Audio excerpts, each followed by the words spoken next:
back to the Quiet Riot show. I keep saying welcome back, but we don't actually know the episode order yet, so who knows? Well, it doesn't matter. Yeah, that's good. Yeah, and we're hoping that there's listeners that will come back, so that's good. Yeah, true. Well, you're maybe here, and you're maybe already turned it off. Yeah. This is a show about men's mental health and the struggles and successes and the men have mental health problems, right? What we struggle? Who's what? Just so on weird. This show. That's are we supposed to be tough? Like what? That's so weird, right? So it's just people sharing their stories and their wins and their losses and their battles, and we're not professionals by any means. No, we're just people talking to people, and if there's something you hear or something that you use that gets you to a better place, that's amazing. Mm-hmm. If you disagree with something, that's amazing too. Totally. We got no problem. This is our own stories, it's our own opinions, and we just want to talk to people and bring that conversation a little more to light than it was yesterday. Absolutely. Yeah. Mm-hmm. So today we have a lovely guest with us. Mm-hmm. I've had the pleasure of knowing him for a number of years now. 2 or 3, I guess. Just looking at you makes me smile. I'm not that guy on this show though. Oh, good. Yeah, you guys have done this multiple times. We've already. been on the mics together a few times. Mm-hmm. We have Tyler Carr, who is a incredibly talented young radio host in Winnipeg, Manitoba. Thank you. You're the host of the Energy 106 morning show, which is quite widely known in our province. Mm-hmm. And you're actually. You just told me about an award you're getting and some other things, so maybe we'll get into that. And, welcome here. Thank you for being here. No, thanks guys for having me. Yeah. Honestly, it's a really cool idea, and I think that you said it best. It's opinions of people talking about just real things, and whether or not you want to take them or not, that's totally your call. Whatever's going to help you in this life. Exactly. Yeah. And at the end of the day, if we can help maybe just one person, right, to get through some tough times, I'm very happy. Well, and I think too, even just me being here and talking about stuff like this is going to help me, right? Absolutely. So like that's cool too. It does for me. Like we've recorded a handful of these already, and like every time I leave here, I take something with me. Like I take a little a note or a little bit of strength or something coming out of it, and it's like every time we do this, I feel so fortunate to get to do that. I feel like it's almost like even just sitting and I see both of you right now, it's like okay, I'm not in this alone. You know what I mean? Like I'm with two guys that want to hear and listen and digest this too. Like that's a cool concept. Yeah. It's not a men's mental health show by one person. No, exactly. That'd be pretty lonely. Just kind of talking about your own stuff. I'm just sad and alone. Just me again. I'm sad. Yeah, right. Still sad. And I mean, I'm sure there's shows out there like that. They're totally. Just, but I think you just have to have some facts and really lots of stories to talk about. Whereas here, it's a conversation style. So something you say might spark something that happened to me or I went through, and we can just kind of exchange our stories and just talk about it. So. Great. Well, welcome here, Tyler. Thank you guys for having me. One of the things we do on this show, and I'm going to eventually get sick of saying that. That's right. We do. No, you won't. No, I won't. We do what we call a check-in.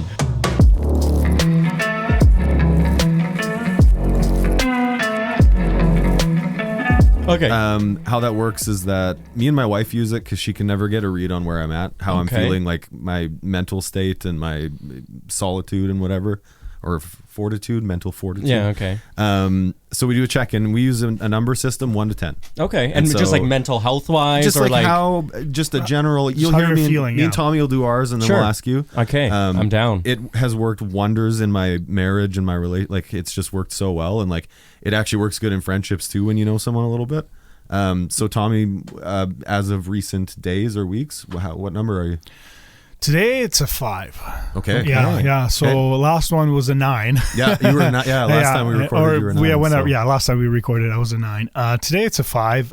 It's been really stressful days. The last 3 days, just super busy with wife, kids, life, and just not getting my sleep again. Like been sleeping 3 hours every night. So.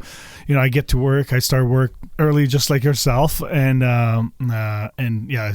it's really tough. So I get home, I'm exhausted, but then I just got to keep going. Like whether it's getting food ready for the kids or taking them to their activities. It's just been a lot the last 3-4 days. Being a dad and an employee. Yes, those are hard employee things. and those are both hard things. And trying to start my business too, or get my business rolling. So it's just a lot. But you know what? I'm powering through it, and I just kind of tell myself every day that it's just gonna get better. Mm-hmm. Yeah. So everything's temporary. That's totally. Right. Yeah. Exactly. Yeah. Cool. Yourself?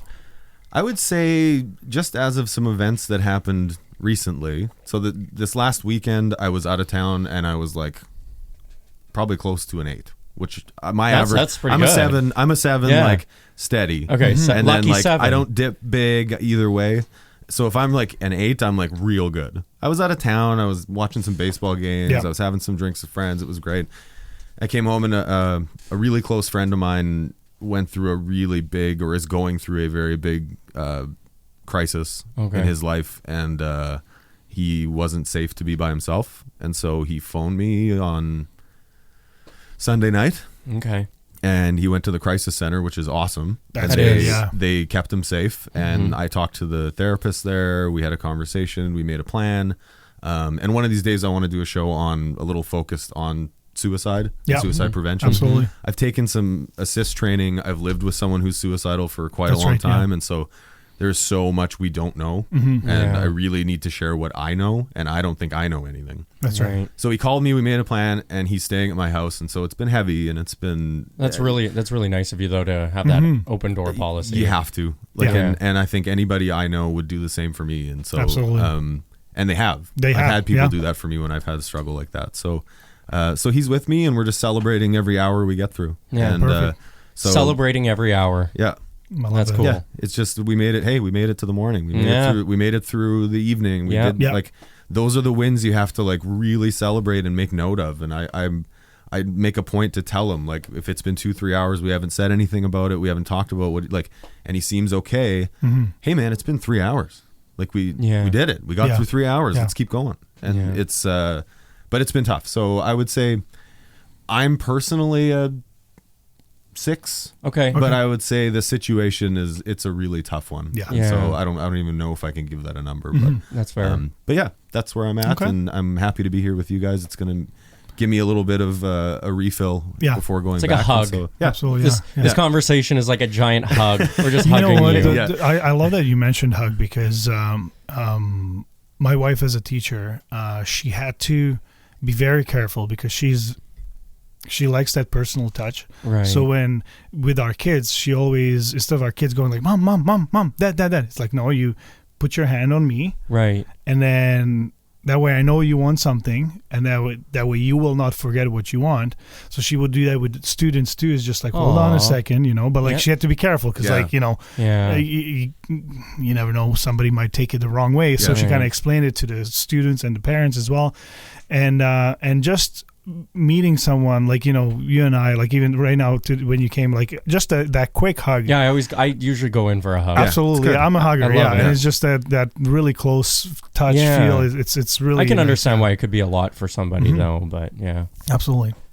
So Tyler, how are you doing today from 1 to 10? You know what? I'll give you 2 numbers. I'll give you one from yesterday, and I'll give you one from today. And I thought it was crazy that this was happening to me yesterday because I knew I was coming on this podcast today. So yesterday, I would say I was at 0. Oh. Yeah, yesterday was really, really bad, and I can get into a little bit of why, but I'm not trying to even be dramatic here. Like, it was a terrible day, and I spent a majority of it kind of off and on crying, and it was really rough. I talked to Dave about it too, and I would love to be honest about it. Today, I'm at an 8. Okay. So today's a lot better. Just yesterday, I during the show, I woke up like normal. I'm driving to work. I'm getting my coffee, and I was in good spirits. The show started. Was doing the show, and then suddenly I could just feel something was dwelling on me, and I had no idea what it was. And I remember in the middle of we were doing a game, and somebody was trying to win Summer of Sound tickets or something, and I was like, I'm off. I don't know what it is. And Dave was like, what's going on? I'm like, I don't know. And this was live. And I'm like, I don't know what's going on. And then just after that moment, it was just like my heart and head just kept getting heavier and heavier. And I didn't know why. And I still don't know why. And I went the entire day. Like I was supposed to go for lunch. I was supposed to go to the gym with my friend. I canceled. And she totally understood. I was just like, Sam, I'm sorry. I can't do this today. I don't know what's going on. She's like, no, go rest. So I went and had a nap. I woke up and I just started crying. And I'm like, why am I crying when I've got a really fun weekend ahead of me? I'm going to Banff next week. I've got just so many positive things. What is it? And I was struggling so hard to figure out what it was. And then it wasn't until later on when one of my friends messaged me and they're like, hey, you want to do this? I'm like, no, I don't want to do this. Everybody leave me alone. I was just like getting so frustrated. I'm crying, you guys, like all day. And they were like, you don't have to have a reason. You don't have to have a reason on why you're having a bad day. You're having a bad day. But can you do something? Like, is there anything that you would do that could help you get out of that? And I think for me, I felt like I was like, I just want everybody to leave me alone. I don't want anybody to talk to me. I just want to be alone. And I did for a little bit, but I needed that reassurance of just like going outside. So my friend Trevor grabbed me. We went for a bike ride and I felt better, right? I ended up going to the gym and I felt a lot better after that as well. But during the day, I couldn't do it. I couldn't do anything. If you had asked me to literally accomplish anything yesterday, it was just a no. It was a no for me. Even at the end of the show, I'm not a person that just wants to leave. I looked at Dave. I literally was almost ready to cry, and I was like, I need to go home. And he's like, are you okay? Like, what's up? I was like, I just need to go home. But Dave did something that I think everybody that knows somebody or is dealing with mental health can do. He checked in later on. He didn't do it immediately, which, everybody's a little different. He waited a few hours and he's like, how you holding up? Yep. And just getting that, like at first I was like, I don't want to talk about it, Dave. He's super thoughtful that way. Secretly, deep down, I was so happy that someone had reached out and been like, how you keeping up, man? I was like, I'm actually doing a little better now, thanks. But in that moment, it was just like, I don't want to talk to anybody. But then it was just knowing that somebody else was thinking of me that kind of brought me well, and back that's up. that I always find that's such the frustrating mystery about feeling like shit. Right. Is that you can tell yourself there's 90 things in your life that are amazing. Yeah. And still feel like shit. Right. And like not know why, not understand it. Like, is it lack of sleep? Is it lack of nutrients? Is it lack of this? Or maybe you're just actually having a bad day. Who knows? You just, how are you able to pinpoint the reason? You can't. That's impossible. No, There's so many avenues to go down. Yeah, no, it's such an interesting thing because you can just everything around you looks great and see and you can recognize it and you still feel like shit. And that's depression. And that can be a day of it. Some people live their whole lives with that and There's a few times where I had panic attack and I didn't even know that it was a panic attack, right? I didn't know why it was happening, but it just happened. So Shit happens. It does. And yesterday was one of those days. And I do remember sitting on my couch and I was clutching my cat and he's like, please let me go. I'm like, no, you're the reason I'm happy. Just stay here.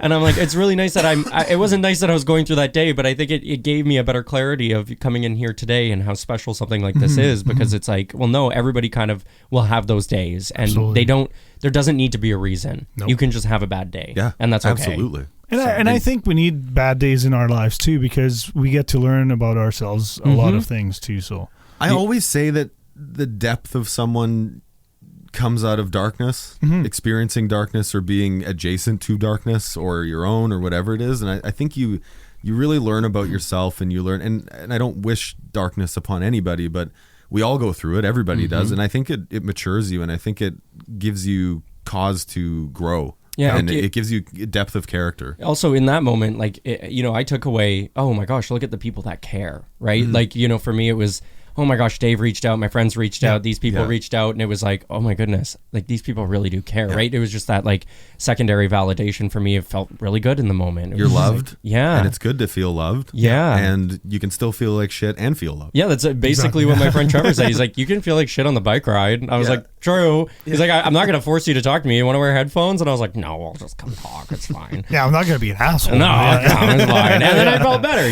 like sometimes you do need that little push from somebody to just get that fresh air or do something and just know that, you know what, like everybody's in this. We're all in it. So you're a pretty like physically active guy. Sure. You go to the gym every day. You do a lot of hiking, biking, all kinds of stuff. You like the outdoors. You like to be places. How much of an effect does that have on your mental state? It's a great question.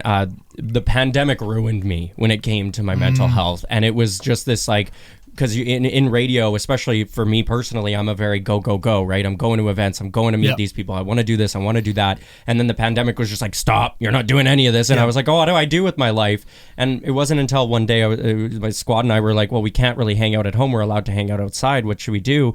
Let's go on a hike. We'll see what happens. And the minute I went on that hike, I realized for the few hours that I was just wandering the forest or the rocks, whatever it was, I just kind of forgot about everything else. Yeah. And it wasn't even that in the moment, it wasn't even, oh, I like the nature. Oh, I like being with my friends. It was like, oh my God, the pandemic doesn't exist here because I'm somewhere else. You weren't stuck inside a house. my brain is in this magical land where I can just escape. And I think that's why I keep doing it today, because it's like, I just went on a hike last weekend and it was so busy leading up and I'm like, I don't want to go. I got on the hike and I was like, oh my gosh, I've escaped all of life's problems. It's so beautiful here. And I think that's why I ended up going on all of those hikes. And I think it does, and even the gym for me is something where I feel better leaving. I always do. It doesn't matter how many sets I do. It doesn't matter how long I'm there.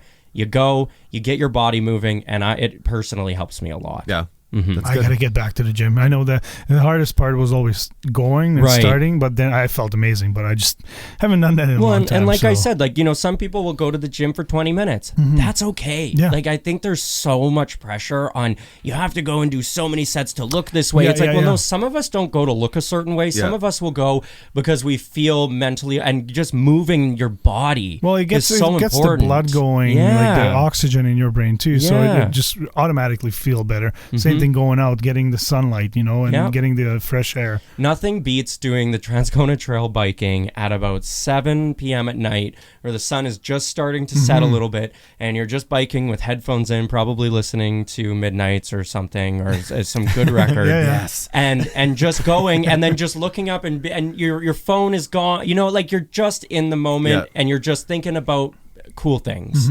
And that's why I think I'm very... I don't know. Mental health and exercise and mental health and nature isn't for everybody. But when you find that avenue that lets you escape, whether maybe it's video games, music, whatever that is, when you find it, it's special. But I think it would be and I'm not a doctor, as I stated earlier in the show. But I think it would be, a doctor would probably tell you that your mental health is tied to your physical health. Like they are both in your body. And when I feel like shit, like mentally, my body feels like shit. Totally. And vice versa. When I feel great mentally, like it's more likely that my body feels better. Yeah, maybe it's just in my brain that I did a 3-hour hike, that's really good. You should, and it's almost like I trigger my brain to think that I'm feeling better. You're releasing, and it's the dopamine release and all that stuff that happens when you do things like exercise, when you get sunlight. I heard someone say something similar to what you just mentioned, but they were talking about kind of the opposite, that when you're feeling down and you want to reach for that junk food, then you go pig out on a bag of chips, and now your body's responding to it negatively. Right. So if you do something negative while you're feeling down, I think it's important to realize there is a time and a place for that, though, too. Oh, right? Absolutely. I think for me, sometimes my mental health gets better when I'm sitting on my couch with a bag of chips, just playing video games. Right? It's being able to. That sounds so good. Right? But just being able to listen to what your body needs in that moment. Yeah. Does it need that snack? Does it need that? If it does, go for it. Yeah. Do what's going to make your body feel better. Yeah. Not worse. So in my case, exercising every day, it helps my body. But that doesn't say that I'm not sitting at home playing Legend of Zelda Tears of the Kingdom. But see, you work out so you don't feel bad. But when I eat the bag of chips, I don't work out. So I'm just no, I should have done that. As long as your body's telling you to do it, you can do whatever you want. That's why you can do whatever you want. So let's go back a little bit. Sure. So I want to hear a little bit about you and your... I was interested about this going into the show with you because you're quite a bit younger than I am. Okay. And just turned 29. Yeah, and I got one more year. I just turned 40. So, okay, there you go. So you're 10 years younger than me. Sure. And 11 if we're going to be technical. Yeah. And Tommy and I grew up in a generation that... for the record, I am not 40 yet. I'm not that old. Fuck you. So sorry. We grew up in a generation where it was mental health in men was just not right. Nobody was talking about it. Yeah. I think you've grown up in a generation where that conversation has started a little more so. Isn't that so weird that we're only 10 years apart and so much has changed? Absolutely. But also, you grew up in a small rural community. Yes. And so I would also view that Swan as River, Manitoba. A little bit behind the general thing. So the timeline seems interesting to me. And so I wanted to sort of talk about your story and your how am I going to say it? Your experience with Being gay? Well, no. You're gay? What? No, not even that. Your discovery of what mental health meant and what that was. And I'm sure your story about your sexuality will come out during that, and say whatever you want and however you want to say it. But I'm very interested in what mental health meant to you from a younger age, and how that became a part of your awareness in your life. It's interesting because I grew up in Swan River, Manitoba. I was there until a year after I graduated because I didn't know what I wanted to do with my life. Yep. So I took a year off, worked at the co-op and all that. There were no conversations about mental health. Junior high, high school, nothing. It still wasn't a thing. It wasn't actually until my best friend Matt passed away from cancer in 2014 where I started to hear mental health, therapy, and I was starting to hear those. And that was about just over 2 years after I graduated. So I think for me, it was still pretty delayed. I think a lot of people growing up today are going to grow up with mental health being at the forefront in schools and everything. Absolutely. Which is so lovely and amazing. I think that's fantastic. But it was still delayed for me. And I don't know. Maybe if I was a city kid, maybe that was something that was talked about here. I know people came to talk about that stuff, but it just wasn't something that Swan River really had the opportunity for. Yeah. But it was when my friend Matt passed away from cancer. It was terrible, as anything would be when your friend passes away at such a young age. But it was so confusing because I hadn't even heard the term. I just knew I had to be sad, and I didn't know what was going to fix that sadness, and I didn't know what was going to do that. And to be quite honest with you, it wasn't until I actually started getting into radio, like the actual industry, where I started to really learn about mental health. Radio has really put mental health on a pedestal for their on-air announcers, making sure that they're okay, especially here in Winnipeg. I know that. So it wasn't even Swan River. Like Swan River, it was tough, obviously, because it wasn't that there was, how do I put this? It wasn't that it just, in a smaller community, everybody knows each other. Yeah. Right? Yeah. So it's like Winnipeg is like a big small town. Know that, but imagine condensing that down to less than 5,000 people, right? Like you are going to bump into somebody everywhere all the time. Doesn't even matter if you're driving down the street. So for me, it was hard to be myself because I knew that if I was myself, everybody was going to know. It was going to be the talk of the town, and then it was just going to go all over. 1 hour, and everyone would know. Less than that. I remember just even getting into radio. They wrote an article about me in Swan River, and then it was posted, and boom, I was getting messages. Everybody was talking about it, and there's something lovely to be said about that because there's a community that cares. Yeah. But then there's also that part where you're like, well, I don't want everybody to know. I just want to be myself, and I think for the whole thing of me discovering who I am. There was some mental health with that too. Even today, it's like, some people will ask, they'll be like, tell me your coming out story. How was it coming out? Or, do you remember the day that you came out? No, I dreaded that day for 20 plus years. Why would I remember that day? I don't want tattooed to on my arm, right? No, God. And, and for somebody that day might have been really special and they want to remember that, and that's okay. But for me, I dreaded it. I pretend it doesn't even exist, right? So for them, it's like, do you remember the exact moment? No, I don't. But it was something that I didn't feel comfortable doing in Swan River. And I don't like to use the term come out or coming out personally for me. Yeah, and that's what, when we messaged yesterday, I was like, I actually hate that, but what else? How would you describe it? Well, and I think for me, it's like if I reverse this and I threw it on you, I'm like, hey, when did you know you were straight? And and then how did you come out being straight? And you're like, well, I didn't. I just started living my life, and it was cool. And I think that's where I'm trying to get with this is like, I wish that I could have just started dating somebody and nobody would have questioned it. Nobody would have done anything. Yeah. But obviously the form of finding yourself and being honest with that and telling people that is the form of coming out. So I can respect that. And with that came a lot of mental health challenges. It's like you have questions leading up because my entire life was, that's wrong. Yeah. You're not allowed to do that. You can't be that. And so for me, it's like this mental thing where somebody is engraving in my head that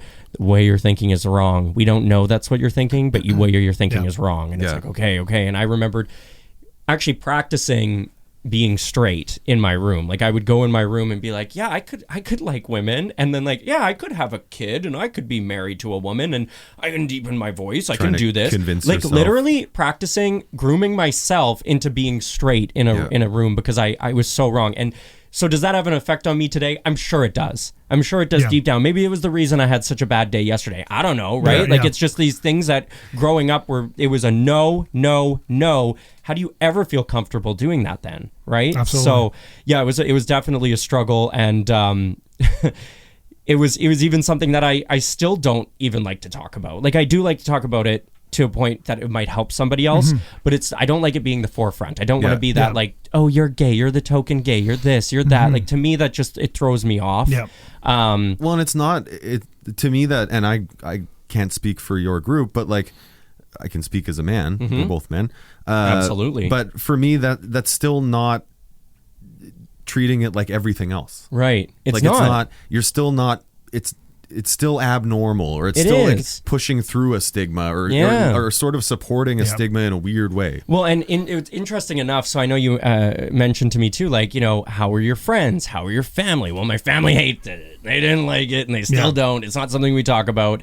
But with my friends, it was lovely. I actually remember calling up my friend Kyle, and I'm like, hey, I don't know how to do this, but like, and keep in mind, I didn't start telling people until I started dating someone. So it was when I started dating someone that I was like, hey, I'm dating someone. His name is blank, right? And then I'm like, pause. You still with me? Okay. Yeah. We're still friends? Okay, cool. Okay, good. So that was kind of how I went about it. But there was one of my friends, and I'll keep him nameless because I still love him. We're still friends.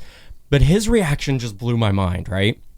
And like growing up in high school, I had people all the time being like, do you like boys? Do you no, I don't. Because I just didn't want that attention. Because once that's on you, it's never going away. And it still isn't. But I told him, and I was like, hey, one of my friends, or I'm dating someone, and he's like, what? You lied to me for, 15 years? And I'm like, okay, yes, but also no. Yeah. And then he's like, but I'm your friend. Why would you? And it actually really caused a really hardship in our relationship, because he legitimately felt like I lied to him for our entire friendship. Because he's like, well, now, do you not trust me? Do you not like me? And I'm like, oh my God. And then it actually took for me to put myself in his shoes. I'm like, I do understand where he's coming from. And for him, him and I actually had a really beautiful conversation about what it did for us mentally at that time. Because for him, he thought he was just a terrible friend at that point. Because he's like, how could Tyler not trust me with that information? We've been friends for so long. I can't believe he would do this. I've asked him so much, like da-da-da. Meanwhile, on my end, I'm like, I need you to understand that I couldn't trust anybody. It wasn't just you. It was this and that. And coming to those terms together, I think actually helped our relationship, and it made it better. But yeah, that was probably, that one hurt me the most, and that one put me in a really, I don't want to say terrible mental state, but it was a really self-inflicting mental state where I was like, man, I can't believe I lied. And it was almost like gaslighting myself, right? Like I'm like, I can't believe I did this to my friends. I can't believe, and it's like, no, Tyler, what you did was what you needed to do, and exactly, and you weren't. It wasn't that you were not being honest. It was just you were protecting yourself. Well, that's just it. If you could time travel and you knew what you knew that day when you guys discussed it, then you would probably go back and just tell him that day, right? Well, and I told him too, you know how badly I wished I could have told you 10 years ago or however many years ago, and you want to know how badly I wished I could have at least had a few dates in high school or had a few dates at this point. Like there's so much that goes along with it, and I think it does kind of boil down to, am I still struggling with those things today? And I think I am, because how could you not? You're hiding a huge portion of your life because you're scared people are going to judge you, and then you do come out and then there is judgment, and then like it's just such a fucked up thing. It's just so messed up, right? Like there's no right way of going about it, and I think I'm finally in a place, 29 years old, which is crazy to think that it took till 29, where not only am I confident with myself, but I am the truest form of myself that I've ever been. My friends don't treat me any differently. I've made huge steps with my family. Like there's just a lot to celebrate in that realm, but it also goes to show just how mentally unstable people can get with this. And if they're not in a household that is accepting, or a workplace or a friend group, like what that does to you inside, like I'm telling you guys, it eats you alive. Like there was one time we went to Disneyland as a family, and there was these two guys holding hands, and my mom turned around and she's like, see that? That's wrong. And I was so young. I was in grade 6. What do you think that does to me today? Yeah. Right? Like that comment now, like how does that affect me 20 years later? It still does. And that's happening every day all over, and it still is. It's heartbreaking. Yeah. It's really heartbreaking. You know, my family member is very opinionated about the Pride Parade. Okay.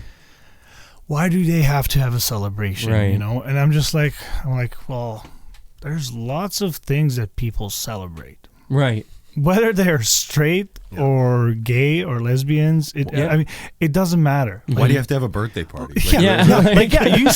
Geez, my mother-in-law is all about taking pictures and everything, you know, like making sure, this is a special moment. Let's make sure that we have memories of it. So whatever, just because it's not important to you, you don't have to hate on it. And let me just jump in with the Pride Parade. The first year that I went, and I know this is, you know, a mental health podcast here, so this kind of fits in perfectly. Mm-hmm. My first Pride that I went to, I left, I watched the parade. I was not in it. I refused. I just watched it. And then I went home and I cried because I was like, and I get goosebumps because I'm like, there were so many people that were... They didn't look at me weird. They didn't treat me weird. They didn't do this weird. And for me, mentally, brought me to the highest point of one of my in my life, because it was like there's all these people that are celebrating just being different, and they just want to do. And I'm like, for me, that helped me in that moment. Imagine how many people that does help. Yeah, you never think about the people on the sidelines who wish they were there, or who wish they were walking, wish they were walking, wish they were dancing, whatever it was. Or wish they were holding hands with the same sex, or with someone that they wish that they identified with, or whatever that is. And I think, like, to people saying, well, why do we need a Pride Parade? That's the answer, is that there are people on the sidelines that wish they could be in it, and eventually they will be in it. All they need is that little push and that little vision of, oh my gosh, look at all of the people here. All of these people don't hate me, and that is a beautiful thing. And when you're going through that, all you need to see is people that are not going to treat you differently, because in that moment, all you think is that people are going to treat you differently. Yeah. Well, and correct me if I'm wrong, but I'm assuming that before you went to the first parade, you were probably feeling a little bit alone, right? And when you were there, all of a sudden you're like, oh shit, okay, I'm not the only one. It was honestly like, I don't know how to explain that feeling to you, to be honest. Like, it was you going from feeling isolated. You know that feeling in the pandemic where you were maybe single, living alone? It was that feeling. Yeah. I can't talk to anybody. I can't be myself around anybody. I can't go out. I can't do this, because if I want to go out, I have to go to this club, but I want to go to this club, and I want to do this, I want to do that, but I can't do that.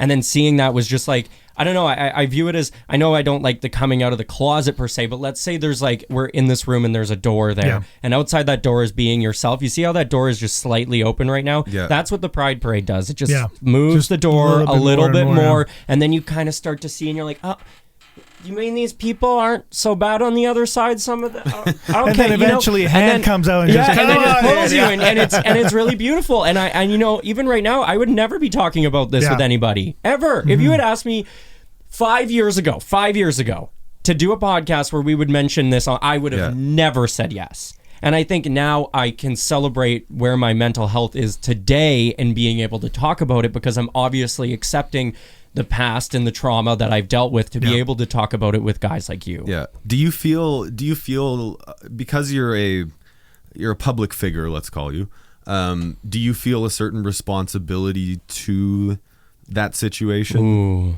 in your community, or in your to the public, to your listeners, the people out there? Yes and no, because I wouldn't say that my brand is that. That's not. No, that's, you know what I mean? No. But like, I do feel there's a little bit of pressure. I think that there's unspoken pressure, because it's like, well, you have this platform, you can do this, you should do this, you should say this, you should be this way, you should do that. For sure, there is that, but it's being able to determine, okay, but Tyler Carr is this. If I'm going a little bit this way, that's not who I am, so I can't do that. But if you want me to go that way, I have to listen to myself. And I think when I first started radio, I would do anything. I was like, oh yeah, of course, I'll say this, I'll do this, anything to just get any sort of you want to like me, I want you to like me, so please do. I don't care about that anymore. I'm gonna be me. I'm gonna talk about what I want to talk about. I'm gonna do what I want to do. But there is that pressure. And there's pressure all the time. I got a DM yesterday from somebody being like, you haven't posted anything about Pride yet. I'm like, okay. And I was like, well, do I have to? Right. I'm like, I'm going to be out. Like, I'm going to be out doing everything. They're like, well, you should, because not enough people know about it. And I'm like, okay, but there's that pressure, right? It's like, and it's almost like it's low-key gaslighting, and then it makes me feel bad, and I'm like, okay, well now suddenly I'm like, well, why haven't I posted about it? Maybe I should have been posting all week about it. Why? Yeah. And it's like, no, just, you're fine. You're doing what you are meant to do. And I think just being myself maybe would help somebody out more than if I was not being myself. So, but there is a ton of pressure. Yeah. Yeah. Is that like from your community? I wouldn't say just the community. Or just I would say in general. Just from people. Yeah. I think people that they care about certain things and they get really frustrated when things aren't being shared or seen. And then they look at a follower count and then they'll be like, oh, you have followers, you should be talking about this. And it's like, of course I would love to, but I'm not sitting on my phone reading about everything, figuring out everything. I don't know. It's just, there's a lot of mental pressure with that. Well, and I would say that's not a unique situation to the gay community. Right, no. That would be anybody of influence. Totally. I believe there would be pressure. But even to be a certain something or say a certain something or stand up for something or do this. And don't get me wrong, there are things that I stand up for that I don't necessarily post about, but like, who's to say I'm not advocating for that off social media, right? Like, I think everybody thinks that social media is your life, and it's like, no, I'm doing 100 million other things in my life. I'm only posting some highlights. It's crazy, but I even think there will be pressure with this, right? Because you guys are talking about so many different stories and so many different avenues of mental health. There's going to be one that you're missing, and then you're going to get somebody that's going to be like, well, why haven't you touched this yet? Why aren't you doing this? And it's like, well, no, we're going to get, we're getting there. We'll either get there or that person is more than welcome to come and sit in front of a microphone and have that conversation. And that's usually what I tell people. If you have a message that you want to get out there in the world, do it. Say it. Literally go and scream it. Don't get somebody else to do it. Go do it, because you're passionate about that. You want to speak about that. It's better coming from your mouth than me, who I have no idea what's going on. Nobody will speak better about it than someone who's in it or cares about it or is passionate about it. Like, just because you tell me to do this doesn't mean it's going to come off sincere. And it would feel gross to do it. Absolutely. Like, I'd feel gross if I did that. Absolutely. But no, it's definitely, radio has been this crazy journey of like struggles and success and happiness. Let's talk about your radio career. So because radio is and I only know a little bit from the outsides. Yeah. And I've known your co-host, and I know Mr. Wheeler. I've known Randy, who used to host on QX. Yes. She moved to Alberta. Yeah. And so I've been around radio people for a number of years, and it's a very interesting, fascinating industry. It really is. It's really fucking crazy. It is. Yeah, it's chaos. It really is. So you want to talk about mental health? Yeah. Radio is wild. Well, yeah, so let's talk about that, because you've come up to a very successful place in radio. Thank you. And let's talk about where that started and what that journey was like for you, and what were the things on that journey that A, you've learned, and B, that you were hard, or it's like, holy man, you want to? Sorry, that's a big. Much, we got. I can do the quick notes here, but no, like, I'll get you to where we are here. So, I've always loved radio. I've been fascinated by it growing up, and take my kids to work day. I was like, no, mom and dad, I'm going somewhere else. I'm going, and I actually went to the Swan River radio station, and I was like, can I take your kids to work day? I don't like what my mom does. I don't like what my dad does. So can I don't want to be like them. Yeah. No, I'm like, can I sit in this radio studio? And they let me do the morning show, and I loved it. And I wouldn't say that's what inspired me. It was my love for music. It was from my love for talking with people, and that's kind of what fascinated me. And as a kid, were you always a chatterbox? Oh yeah. Okay, yeah. Perfect. Yeah, you were born for this job. Trust. My mom was like, "Shut up, please." I'm like, no. But it was something that I wanted to do, and I applied for radio school out in SAIT in Calgary, and same school actually that Dave Wheeler went to.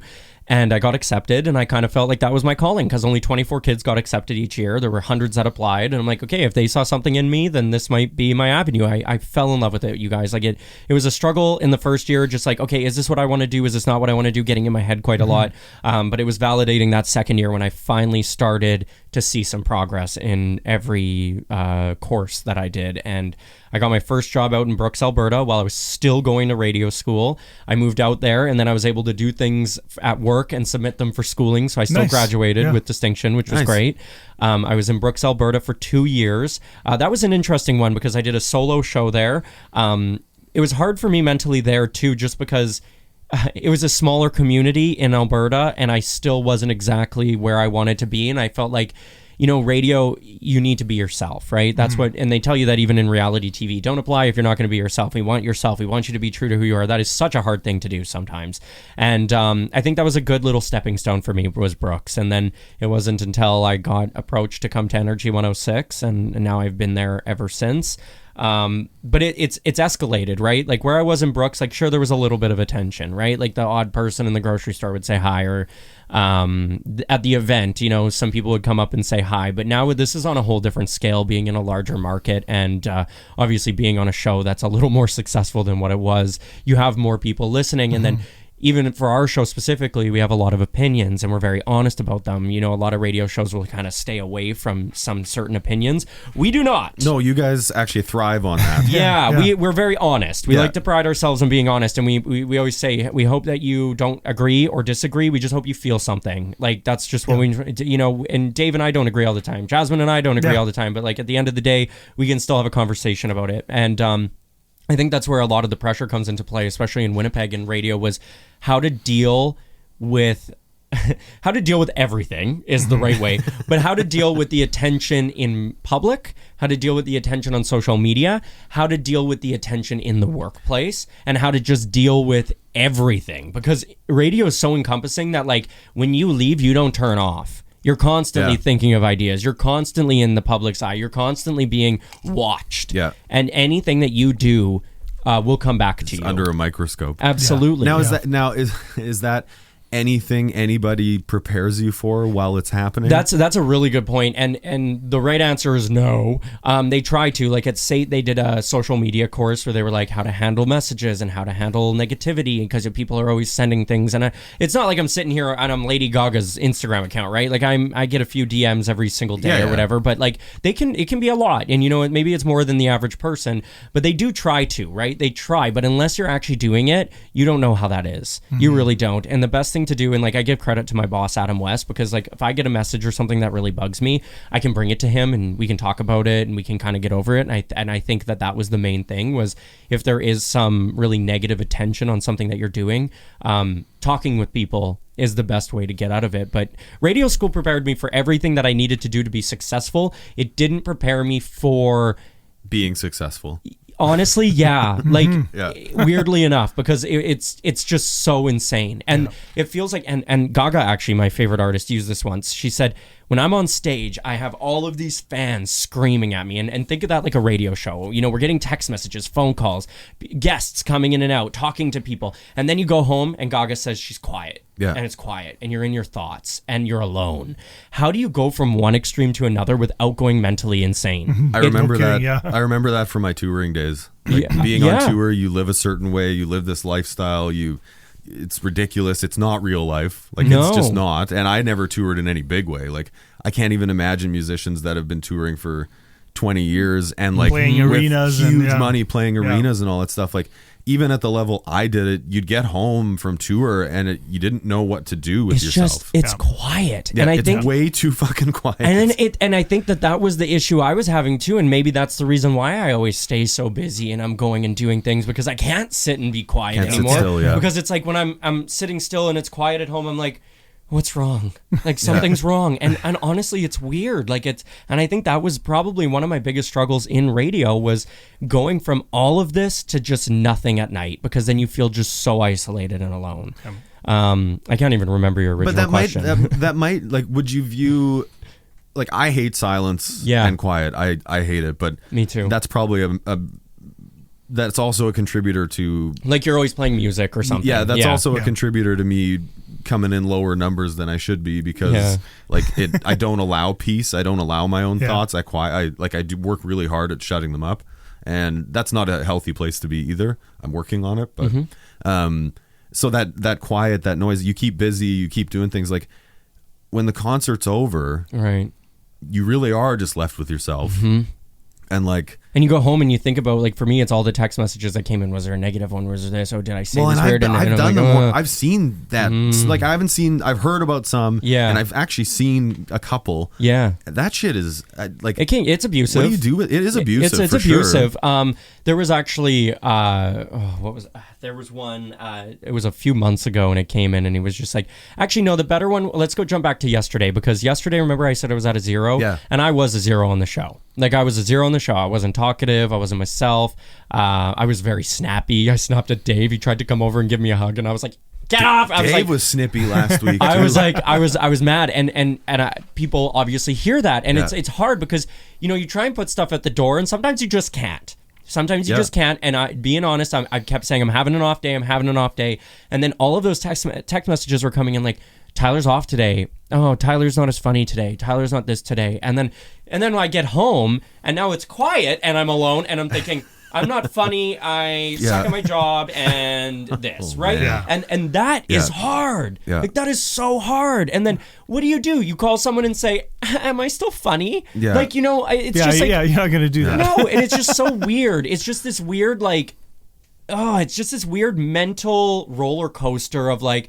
It's like, oh yeah, for example, today we had such a good show. It was so funny. It was so great. And we had so many great text messages, and I'm on this high. But it's like, well, what's tomorrow? Because then one text could bring me back down to here. And it's like, how do you mentally stable yourself so you're always kind of like teetering on that middle ground? You honestly can't. Well, the thing is, the people sending those texts, the people listening, like, thank goodness for all of them, because it's great. Oh my gosh, it's the reason you have the job. I love and every single text that comes in, because it means you're supporting radio, and I love that. Yeah. But also, like, you're performing a concert for them. And so it's not a two-way conversation. No. And so you have thousands of people that are taking from you, and you're giving it to them. Right. But you're not getting back. And so, like, it's not... Do you feel recharged by doing your show, or does it take away from you? No, it takes, and I think everybody... I would assume it takes. I was going to say, I was going to be like, oh, it takes everything away from me. But that's not the same for everybody. I know people that finish their radio shows, and they can, like, go to the gym right after, which sometimes I do, but I'm like, oh, but I know some people in radio that are just on a high, because they're like, oh, the adrenaline was so good.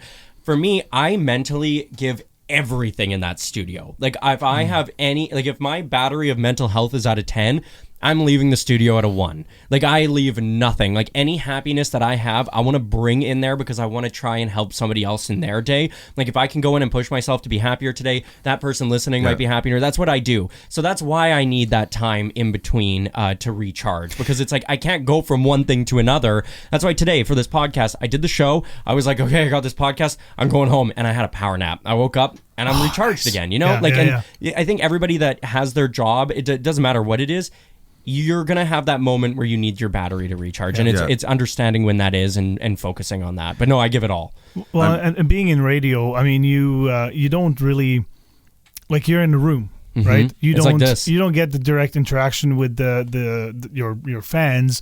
Whether the comments come in positive, negative, they might come in, over text or social media, but you really might gather all that information after the show, right? Yeah. Whereas if you were to do a live show, and most of the time you would have fans there screaming, so you might feed off a little bit of positive energy, that's true. But in the radio, you don't. You're right, and you will get the odd text here and there. It's just, but you're feeding off the other people in the room. But I will say, those positive messages, I love them. I love them, and you guys will get them too with this podcast, I'm sure. But it's then, once you start getting them, it's almost like, it's not that you're expecting them, but then when you stop getting them, you're like, why did I get a message today? Right. When you don't get as many. Then you get in your head, and it's like, there's no winning. You get a negative message, it puts you in a bad spot. You get a positive one, well, that actually ends up putting me in a bad spot too, because it's like, well, now I'm kind of searching for that. I want that again. And, I'm going next week to Banff. I was telling you guys, I'm really excited. Tell us why. So I won an award. Amazing. Yay! Congratulations. I'm so excited. The Leader of Tomorrow Award at the Western Association of Broadcasters. I actually credit a lot of this to Dave, because he helped me with my application, and he was really pushing for this. So big thank you to Dave and my boss Adam West for helping me with my application on that. But super exciting. But even for this, I was telling my friends, it's like, I'm really stoked to win an award. Don't get me wrong. Like, I got a new suit. You're gonna love it. Oh yes. You're gonna love it. I had you in mind when I was getting it. And but it's that same thing. I'm gonna go to Banff. I'm gonna accept this award. I'm gonna read my speech in front of how many people, and then I get on a plane and I'm alone. Yeah.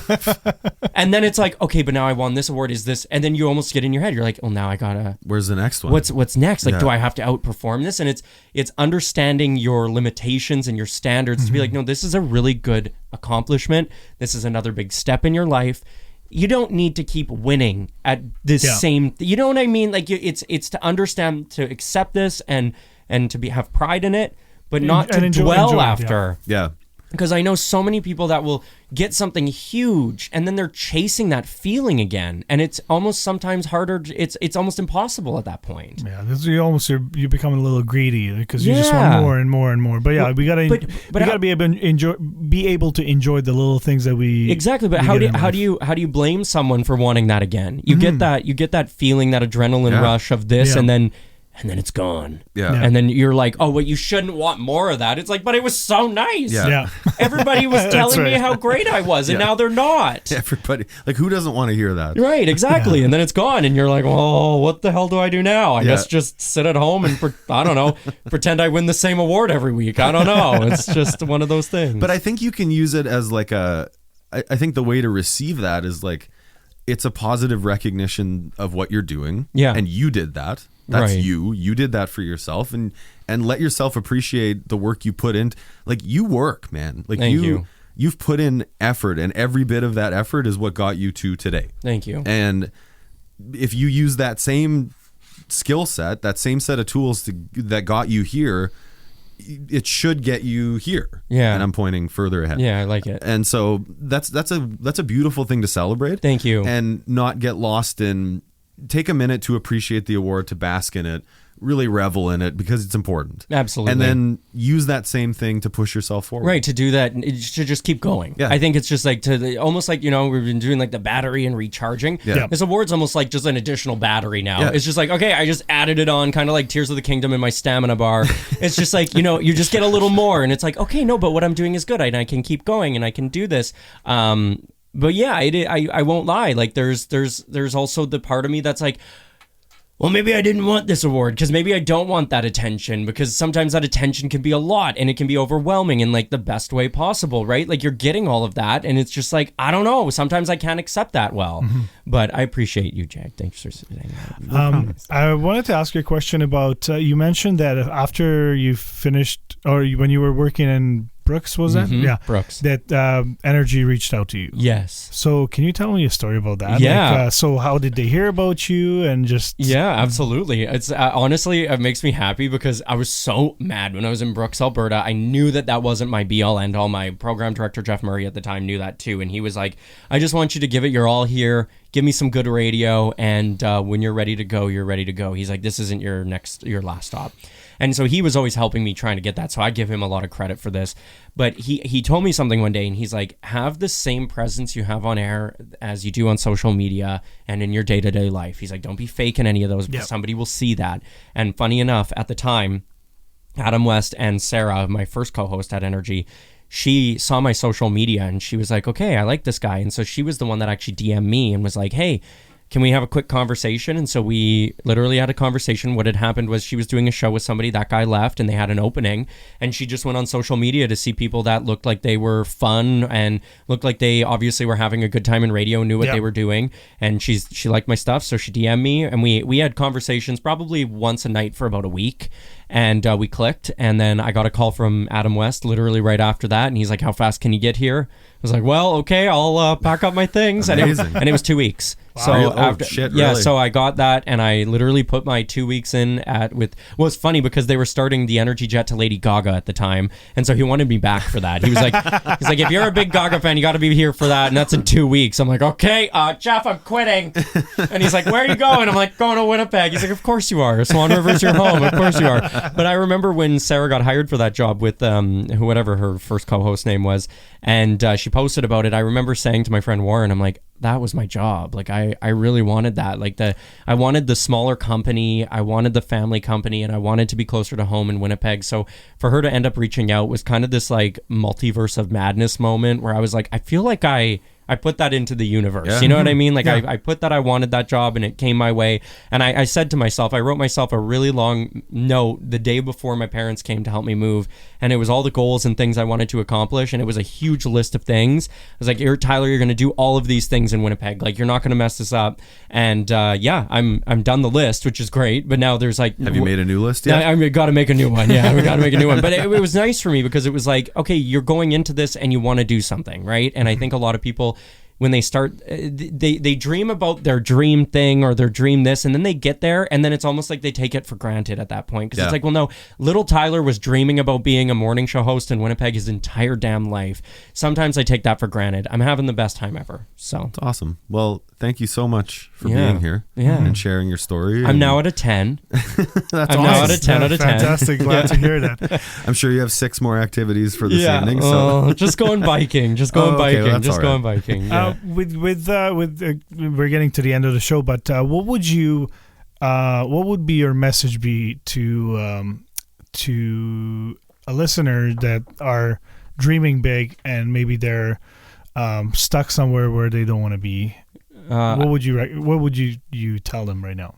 Eat the chips. Nice. No, that's great. Fantastic. No, thank you. No, honestly, okay. What was your question? I had that in my brain. So I was like, whatever he says, I'm going to say eat the chips. I wasn't even listening to what you had to say. So what would your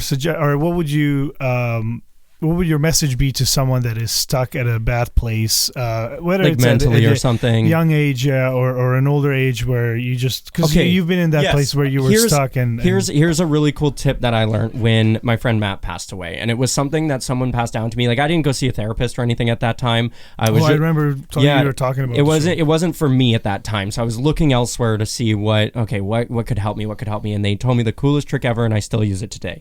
When you're in a bad spot, whether it's mentally or you had a bad day at work or you did something, I actually did this yesterday, you take a piece of paper, loose leaf and a Sharpie, and you write down words, just words that are bothering you. Not happy words. Like, if you think of something that's happy, don't put it on paper, just words that are bothering you. Could be names, could be your job, it could be anything. Just words that are bugging you, write them on a piece of paper, and then look at the piece of paper for a solid minute. Start a timer and look at it and read all of those words and keep reading them for a minute. And then when they're done, you rip up the paper in the most aggressive way possible, and then you flush it down the toilet or pour water on it, light it on fire, throw it in the trash bin, take the trash bin out, and it's almost like you're releasing that. And it's just like, okay, I've looked at that, I've validated that is what's making me have this bad day, and I'm moving it away, and I'm going to try and move on from that. And sometimes it helps me, and sometimes it doesn't. Maybe it'll help you. My wife does that with when we have bonfires. Oh, nice. Yeah, she always has us, everybody who's there, write down some things and release something from your life. See, but I love that. That's just like so cool. And if it helps you just take that next step to having a better day or having a better hour, whatever it is, then that's perfect. So awesome. Yeah, and eat the damn chips. Eat the fucking chips. Eat all the chips. Tyler, as a thank you, we have a little gift for you. Let's go. We got one of these cups. Good thing I just purged my entire apartment yesterday. Yeah. Look at these. Men's Mental Health Podcast. What you guys are doing are awesome, by the way. You can use it, or you can put it on a shelf. Yeah. That's totally up to you. Thank you. Thank you very much for coming. No, of course. On the show. Honestly, it was a complete honor to be asked to do a podcast about men's mental health. Like, honestly, you guys, what you're doing is great. I think that it's going to help a lot of people. So I hope so. Yeah. All the hard work. It helps me. So all the hard work is worth it. Like, at the end of the day, like, I had friends ask me, like, "Oh, so are you trying to like grow this big and trying to make money off it?" I'm like, to be honest, I'm doing this because I wanted to do it, because I just loved. I think talking about issues and problems is very important with your friends, and so if we get followers and people that listen, great. If no, well, you know what? I can maybe re-listen to some episodes myself and just kind of like, oh, I remember that time we talked about this. We just sat down for an hour and had a cool conversation, and now we can come back to it and listen to it anytime and listen to what we've said to ourselves, and that might help us in that moment. Absolutely. Cheers, guys. Cheers. Yeah. Cheers. Thank you. Yeah, cheers. You can get a hold of us at quietRiotShow@gmail.com. Say that 5 times fast. I don't want to try. You can share your stories. You can share your opinions, your thoughts, questions, anything you want. We will be listening to that and watching that and responding. And so if you have something you're struggling with, please reach out to somebody, a friend, a doctor, a hospital, a crisis center, there's resources, and we all have Google. And so just call somebody. It doesn't matter who. Pick one person, and if that doesn't get you there, pick somebody else. Yep. And just keep going down the list till you get what you need. We're happy you're here. Yeah, and you can message any of us on Instagram. We'll have it all in the pod script. Yeah, we'll throw it all in there. And so thanks tune again. In next time. But thank you very much again for joining us. See you, Tyler. Eat the chips. Eat the chips. All Quiet Riot Show episodes have been recorded and produced by SuverMedia. If you think you have an idea for a podcast but don't have the space or proper equipment, please visit SuverMedia.com for more information. We hope you enjoyed this episode, and if you did, please hit the follow button and leave us a review if the platform you are listening on allows you to do so. Subscribe to our YouTube channel, The Quiet Riot Show, and follow us on the Instagram page @QuietRiotShow. Please share this episode with others that may be interested in these topics. If you know anyone that would enjoy these topics, feel free to share our podcast with them. Also, let us know what topics you'd like to see covered in future episodes. Get in touch with us in the comments on our channel and social media, or send us an email to quietriotshow@gmail.com.